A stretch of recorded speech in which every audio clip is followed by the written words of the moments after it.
Estos horribles momentos finales del Dr. Alfred, que fue abandonado en un mar lleno de tiburones, sirven de acertada introducción al inminente fallecimiento del Dr. Alfred. Una de las vistas más hermosas de todo Los Ángeles es el sereno Canal de Catalina, que es un espectáculo de luz y agua sin igual. El agua que rodea estos parajes alberga una gran variedad de vida marina, como las gráciles gaviotas, los pelícanos y los delfines, conocidos por sus animadas travesuras. Desde el principio de la historia conocida, la gente ha cruzado el canal para ir de la isla de Santa Catalina al continente del sur de California. Esta conexión ha existido desde que se tiene memoria. Sin embargo, a principios del siglo XX, despiadados depredadores se escondieron en las profundidades de estas cálidas aguas. El Dr. Alfred Wilkes acababa de concluir su turno en el Hospital Receptor de la calle George, en Los Ángeles, el viernes 27 de julio de 1935.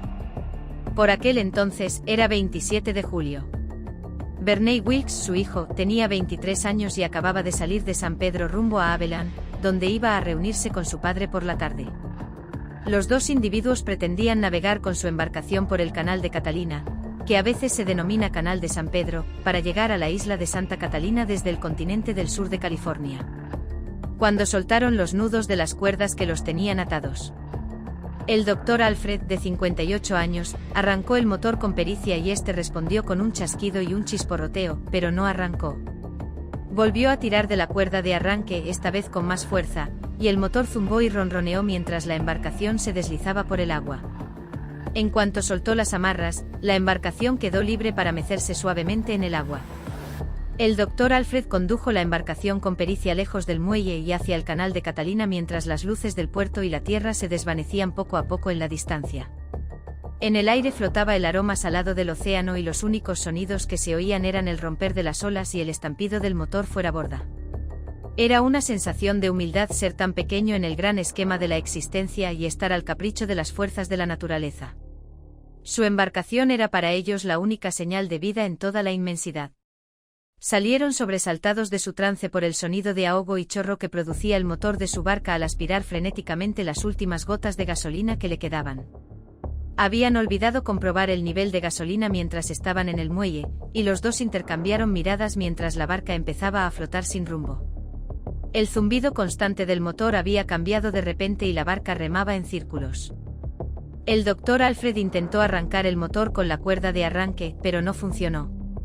Solo habían recorrido un tercio de su viaje de 20 millas. Se les encogió el corazón al pensar que se quedarían atrapados en medio del mar por la noche. De repente se oyó un fuerte estruendo. En la parte trasera de la embarcación se produjo una explosión porque una chispa había encendido el motor. La situación empeoró. El casco del barco había quedado dañado por la explosión y empezó a entrar agua. Se agarraron a todo lo que estaba a su alcance para detenerla, pero por más rápido que intentaban sacarla, el agua entraba 10 veces más rápido. Podían ver cómo la línea de flotación subía por el costado del barco.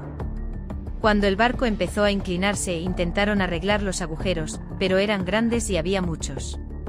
El barco se volvía más inestable y se hundía a cada segundo que pasaba, así que tuvieron que saltar al agua. Antes de que el Dr. Alfred se pusiera de pie sobre el cañón y Verney hiciera lo mismo, entraron corriendo en la habitación. Las dos personas estaban agotadas de vaciar de agua la embarcación cuando tomaron la decisión de que nadar hasta tierra no era una opción. En consecuencia, optaron por aferrarse al casco volcado con la esperanza de que la ayuda llegara en un futuro próximo. En ese momento estaban a merced de la corriente y del frío. Pasaron toda la noche aferrados a la embarcación volcada y utilizándola como improvisada balsa salvavidas mientras luchaban por mantenerse a flote a la deriva en el lago. Mientras la temperatura seguía cayendo en picado, los aullantes vientos fríos les obligaban a tiritar y a castañear los dientes, a pesar de que ya estaban empapados y fatigados. Estaban empapados hasta los huesos por el agua, y en cuanto el cansancio empezó a hacer mella, lucharon por mantenerse a flote a pesar de ser golpeados por las olas que corrían. El agua les calaba hasta los huesos. Empezaban a sentirse cada vez más fatigados mientras se miraban fijamente, lo que hizo que ambos se dieran cuenta. El Dr. Alfred instó a Verney a mantener la compostura, diciéndole que la ayuda llegaría en poco tiempo. Estaban agotados hasta el punto de que los músculos de sus cuerpos ardían, pero estaban decididos a superar esta prueba de supervivencia. Sus miradas transmitían una mezcla contradictoria de miedo y determinación al mismo tiempo. Cuando los primeros rayos del alba se abrieron paso en la sala, la conversación llegó a su fin. En el horizonte las fuerzas del Dr. Alfred empezaban a flaquear, y el hecho de haber pasado toda la noche aferrado al bote le había entumecido los dedos y los brazos. Era evidente que estaba sufriendo un ataque de pánico. Verney reaccionó con rapidez y pudo salvarle gracias a sus acciones. Tras perder el agarre al barco y caer al océano, Verney se subió a la embarcación volcada y empezó a tirar de su padre para ponerlo a salvo justo antes de que cayera bajo el agua. Sin embargo, justo antes de que su padre saliera por completo del agua, un tiburón que había estado acechando bajo las olas y tenía sus ojos fijos en una probable comida atacó, mordiendo al Dr. Alfred en el tobillo. El tiburón había estado buscando comida todo el tiempo que había estado escondido bajo las olas. Antes de que el tiburón pudiera arrastrarlo bajo el mar, Verney pudo rescatarlo y sacarlo del agua. El hombre dirigió entonces su atención a las profundidades del agua, donde no vio más que el movimiento de las olas. El tiburón no aparecía por ninguna parte. Por desgracia, la sangre que había manado del tobillo de su abuelo había teñido el agua, lo que en muy poco tiempo atrajo a más tiburones. Era una mala situación para todos. Instintivamente trató de tirar de su exhausto padre hacia la punta del casco mientras los tiburones se acercaban sigilosamente, pero antes de que pudiera conseguirlo, el Dr. Alfred resbaló y cayó de nuevo al mar. Los tiburones se acercaban. A medida que se acercaban, había más de una docena de tiburones nadando a su alrededor en círculo. Verney consiguió acercarse a él. Cuando uno de los tiburones rompió la superficie del agua, mostró una postura agresiva abriendo la boca. Lo pateó y lo golpeó mientras sus dientes le rechinaban en la cara a solo unos centímetros de distancia. Podía distinguir el sonido de la madera al romperse por la ferocidad del ataque del tiburón mientras se agitaba. Para nuestro gran alivio, el tiburón decidió no continuar su ataque y se alejó.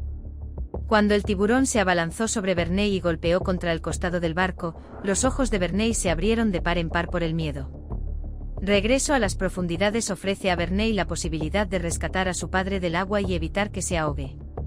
Otro tiburón mordió a Verney en el tobillo con sus dientes aserrados cuando estaba tumbado encima del barco e intentaba agarrar la mano de su padre.